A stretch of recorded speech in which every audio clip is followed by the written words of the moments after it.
Hello, I'm Shauna Lawhorn with the League of Women Voters of San Francisco. Along with the League and SFGovTV, I'm here to discuss Proposition I, a ballot measure which will be before the voters on Tuesday, November 8th. The city has closed certain public streets to private motor vehicles, reserving the streets as open space for recreational purposes. These closures were enacted in response to the COVID-19 pandemic. In May 2022, the Board of Supervisors adopted the Golden Gate Park Access and Safety Program that closed portions of John F. Kennedy Drive and certain connector streets in Golden Gate Park 7 days a week to private motor vehicles, reserving the streets as open space for recreational uses. These closures do not apply to emergency vehicles, official government vehicles, intra-park transit shuttle buses, and similar vehicles authorized to transport people, as well as vehicles making deliveries to the DeYoung Museum. The Great Highway between Lincoln Way and Sloat Boulevard is closed to motor vehicles, with limited exceptions from noon Fridays to 6 a.m. Mondays and on holidays. The city proposes to remove the Great Highway between Sloat Boulevard and Skyline Boulevard to protect city infrastructure from damage caused by sea level rise. The city would redirect vehicles along Skyline, Sunset, and Sloat Boulevards. Proposition I would restrict the city's ability to limit private vehicle use on JFK Drive and certain connector streets in Golden Gate Park and the Great Highway. Proposition I would repeal the board's May 2022 ordinance and require the city to allow private motor vehicles to use JFK Drive and certain connector streets in Golden Gate Park at all times except from 6 a.m. to 6 p.m. on Sundays and legal holidays year-round, as well as on Saturdays in April through September. Proposition I would require the city to allow motor vehicle use in both directions at all times on the Great Highway, and would not allow the city to remove the Great Highway between Sloat and Skyline Boulevards as proposed. For both the Great Highway and JFK Drive, along with the other affected streets in Golden Gate Park, the city could temporarily limit access to these roads to respond to emergencies, for street repairs, and for community events. If Proposition I passes, the board may later amend this ordinance by a 2/3 vote only if the amendments are either consistent with the measure's purposes or required by a court.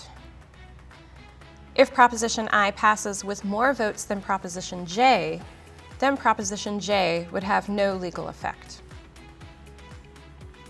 If you vote yes, you want to require the city to allow private motor vehicles on John F. Kennedy Drive and connector streets in Golden Gate Park at all times except from 6 a.m. to 6 p.m. on Sundays and legal holidays year-round, as well as on Saturdays in April through September.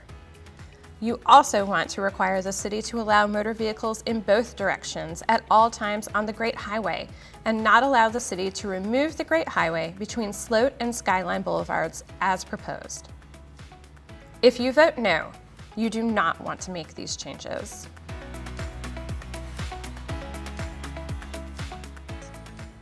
I'm here with Charles Head with the Coalition for San Francisco Neighborhoods and a proponent of Proposition I. Welcome. Thank you.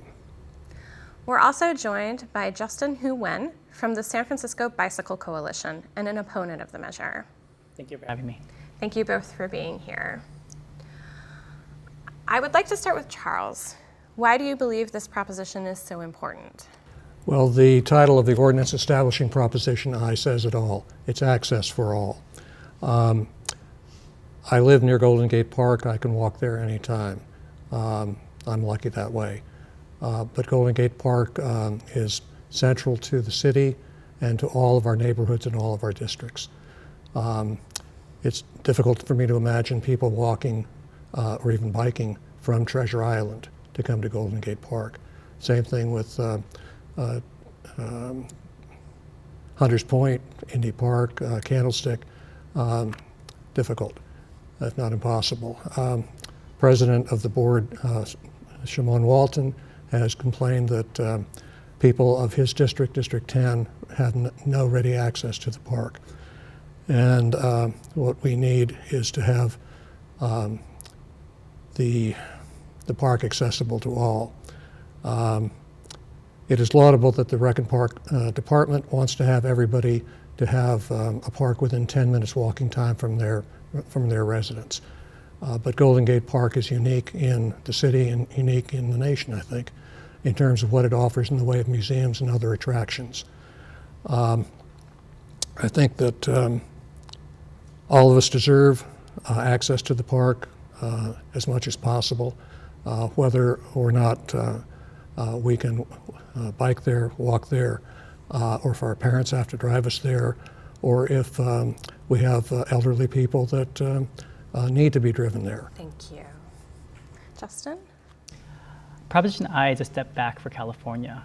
It makes people less safe, takes a step back in our climate goals as a city, and is financially irresponsible. The continual opening of the highway extension as deemed by Proposition I would put an $80 million price tag to help stop coastal erosion. That's money that is going to be poorly spent and simply for a road that's already been designed to be closed next year. By perpetually keeping this road open provides a financial millstone over San Francisco taxpayers. Additionally, JFK Drive has continually been on the high injury corridor, which means it's in the top 13% of streets in San Francisco, which contribute to 75% of traffic deaths. By reopening JFK Drive to road users, to drivers specifically, it puts our most vulnerable road users, our children and our seniors, at risk. Additionally, access to the park is still preserved through this compromise through JFK Drive. There are still 5,000 parking spots inside Golden Gate Park, even with the removal of cars in JFK Drive, in addition to the 800-car parking lot underneath Music Concourse. There's still plenty of options for people to drive to San Francisco, and Prop I is simply a solution looking for a problem and creating a less safe San Francisco and one with a higher taxpayer liability that simply is not great for our community. Thank you. We're going to move into some questions, and the first question will go to Justin. So how would Proposition I address or not address the safety concerns that folks have for pedestrians and cyclists using Golden Gate Park? It simply doesn't, simply put. I mean, we've had JFK Drive and Great Highways open to cars since their existence.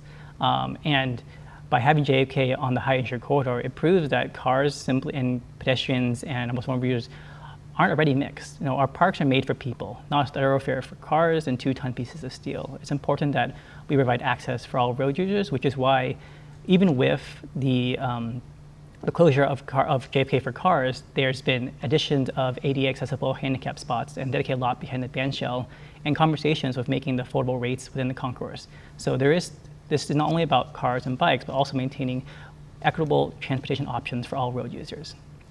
Thank you. Same question to you, Charles. What do you have to say about the safety around pedestrians and cyclists within Golden Gate Park? I think that there's adequate protection for pedestrians and for bicyclists throughout the park. I think that it's difficult for me to say that bicycles pose no threat. Justin mentioned two-ton vehicles. I have a friend who's wheelchair bound, and the one thing he fears the most is bicyclists, because they don't usually obey stop signs and this sort of thing. So I think it's up to everybody who uses the park, bicyclists, pedestrians, and drivers, to maintain the rules of the road, to have constant vigilance, and just to let people enjoy the park as they want to. Thank you. Second question will go back to you, Charles.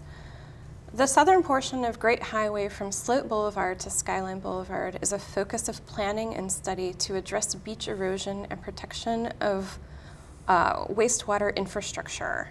How would Proposition I address these plans to protect city infrastructure and shoreline? I think that Prop I is not geared that much to that question, but on the other hand, through trailing legislation, which would follow the adoption of Prop I, the Board of Supervisors, the Planning Commission, and Department of Public Works would come up with a plan to equitably address those issues. Thank you. Justin, same question to you. This proposition actually ties the hands of the city in having to create a roadway and preserving the Great Highway extension. There have already been plans to fortify the seawalls to protect the sewage treatment plant, but preserving a roadway would dramatically change those plans and put an $80 million price tag that the city would have to somehow fund to protect this roadway. By keeping this roadway open for cars, it really forces the city to keep a street open that it already has designed to close in light of climate change impacts.